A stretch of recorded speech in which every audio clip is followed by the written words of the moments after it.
Hey everybody, Chef Connie here. I am super excited to make these ahi tuna poke bowls with you this Sunday. And so for this recipe, there is a little bit of homework. And so I actually have this amazing instructional video for you about how to make Chef Jackson's rice from Omakase in San Francisco. And if you want to go ahead and follow along on that recipe card, go ahead and do so, but we have this visual step-by-step video for you guys. And so here to tell you how to do this one step at a time is Chef Tyler, one of our founders here at Truffle Shuffle. So make sure you do that 2 hours before the class, and I can't wait to see you. The first thing that we need to do with the sushi rice, right, is remove it from that packaging and get it into a mixing bowl. What you want to do is fill that mixing bowl with cold water and just agitate that rice using the back of your hand.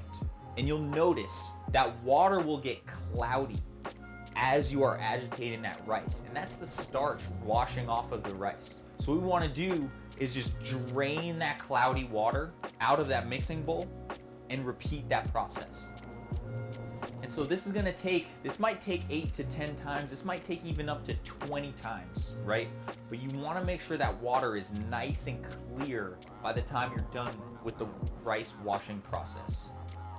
Once that rice is nice and washed and that water is super clear, what you want to do is transfer that rice into a strainer. You'll notice the rice is a little translucent, but the rice is actually going to soak up that water that's on the outside of every grain of rice.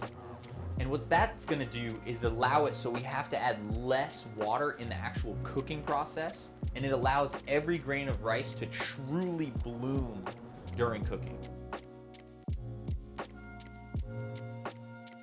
After the rice has sat for 45 minutes, you can see how it goes from being that translucent color to being this perfect pearly white color. So now we just got to take that beautiful rice that has been rinsed and has soaked.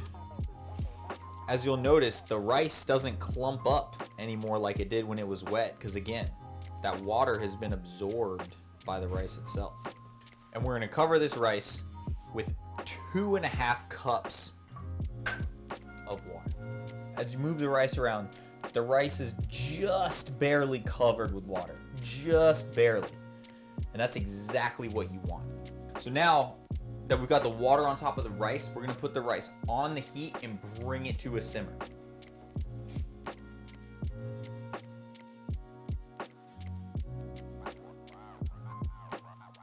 Now that the lid is on and the heat is all the way down as low as possible, you want to cook the rice for 20 minutes.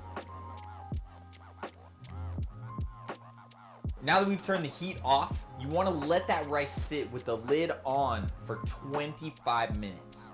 And the reason why that's important is it allows the rice to carry over cook and allows that rice to absorb that water nice and evenly, and it finishes steaming.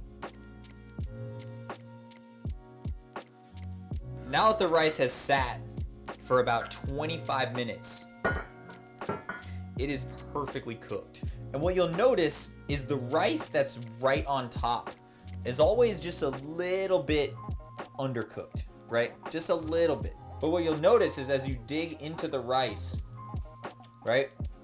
That rice at the center is a little bit more cooked. What we're gonna do is make sure we add this sushi rice vinegar while the rice is hot, and it'll absorb the amount of liquid it needs to get perfectly cooked. I'm just gonna come around the edge of that rice and just kind of free it up from the sides of my pot, okay? And then we're gonna transfer all of this rice into our mixing bowl. You see how the rice is nice and hot and steaming, right?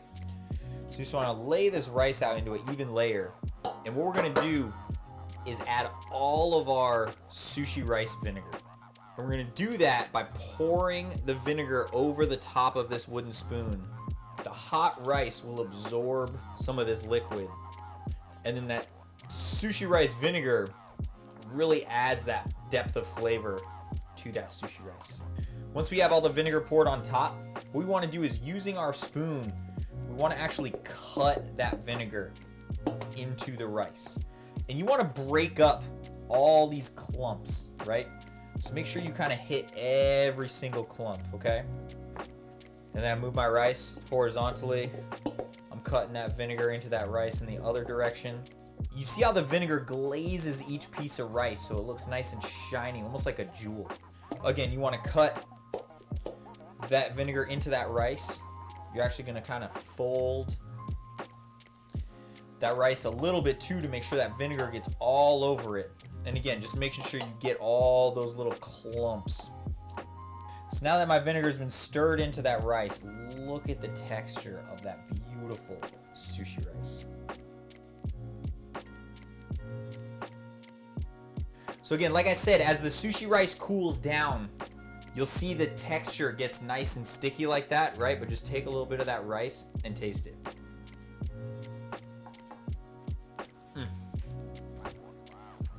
That vinegar, right, adds that depth of flavor. And what you'll notice is the rice is chewy, right?